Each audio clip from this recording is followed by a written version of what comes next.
Hey everyone, Dan Mortimer with eXp Realty bringing you another weekly market update for Las Vegas and Henderson real estate. This is with data as of March 31st, 2025. My goodness, we're already at the end of the month. It is crazy to think. Lots going on here in Henderson and Las Vegas. Things are starting to warm up, although behind me, as you can see, it's a really blustery day here in Henderson. So let's go ahead and dive into the data for the last 7 days, and I'll give you my thoughts and perspective on a little bit about what's going on.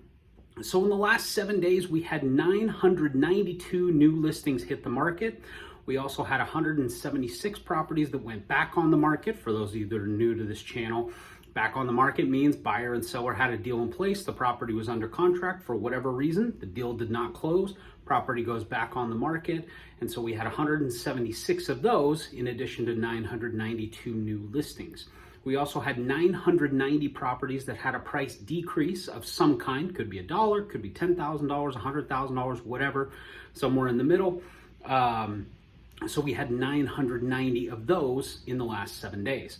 341 properties went into under contract show status, and another 464 went into under contract no show status.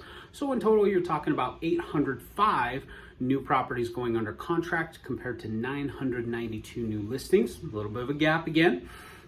We had 730 properties that were sold in the last 7 days, and another 84 that got put into coming soon status. Getting into the active listings numbers, we currently have 5,964 active listings, so we crossed that 5,900 barrier on that. 1,395 condos that are active, and another 956 townhomes. So in total, you're talking about, let's see, that's 2,300 plus 5,964. So you're really looking at about 8,300, give or take. My math is in my head, it's approximate, but about 8,300 total active listings, which again, to me signifies we are getting to a healthier, more balanced market. We're still sitting on a little over 3 months worth of inventory, but the number of under contracts continues to stay somewhat steady. The number of new listings continues to stay steady as well, which means that things are balancing out. Homes are staying on the market a little bit longer, but there's still a good amount of activity going on as well. So definitely a positive sign for both buyers and sellers. It'll be interesting to see what the monthly numbers look like. We'll see that update within the next couple of weeks as far as how many properties sold, what was the median sale price, things like that I get into in my monthly updates. But we're definitely seeing a trend. Really throughout the month of March, we've seen a pretty sizable gap, a couple hundred homes a week that are coming onto the market compared to the number of properties going under contract. So definitely a sign of a healthy market. If you're looking for choices, you're looking for options, you're looking in a particular neighborhood, you're likely going to have more homes to choose from. Now again, as I say in most of these weekly updates, doesn't necessarily mean that there's going to be dozens and dozens of options to choose from and that you're going to be able to get everything that you want as far as price, negotiations, terms, things like that on a home. And it doesn't necessarily mean that every home is flying off the market. We're seeing certain homes in communities that have multiple offer situations. We also have a lot of homes that are sitting on the market that are priced very attractively. And for one reason or another, there just isn't as much demand in that area at this moment. So very interesting dynamic that's going on. We have seen a slight downtick in the interest rates.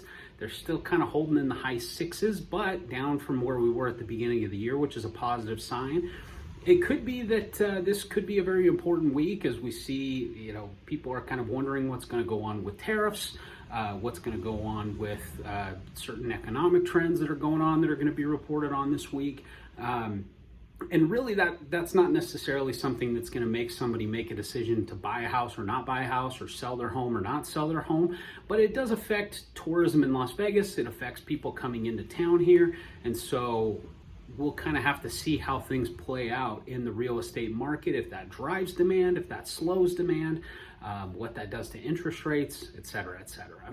But overall, again, getting back to a healthy market to me is the best thing that could happen for people that are looking to buy or sell, just because it means that both buyers and sellers can give a little bit. And that means that more deals are coming together. It means that more buyers are getting into homes rather than just getting beat out by tons and tons of competition. So again, to me, this represents a pretty healthy market. If you're thinking about buying, this is a great time to do so. We're still kind of early in our peak season where we typically see the strongest buyer demand for homes, and we typically see the highest volume of transactions. And on the sales side, it still means that homes are moving.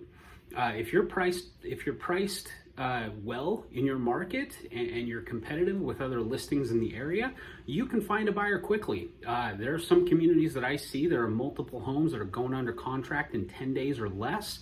But there's also a lot of homes, or there are a lot of buyers that are going after homes and they're getting what they want. So if this is something that's been valuable to you, I hope you've enjoyed this. Stick around for our other weeks. You can check out the other playlists on my page. I've got some new property walkthrough videos that are going to be coming up, as well as, you know, these weekly updates that I do. So feel free to check out my playlist. There's two ways that you can support this channel. The first is the easiest. You can click the subscribe button below. That gives you access to my new videos as I post them, even though I forget what I'm talking about sometimes. But if you subscribe, you get notifications anytime I post a new video, so you can follow my content regularly. I try to post at least a couple of videos per week, if possible. In addition to these weekly market update videos, like I said, I do news updates that affect our market, as well as property walkthrough videos, lifestyle videos, things like that. The second way that you can support this channel is I'll put a link in the description of this video where you can set up a one-on-one meeting with me.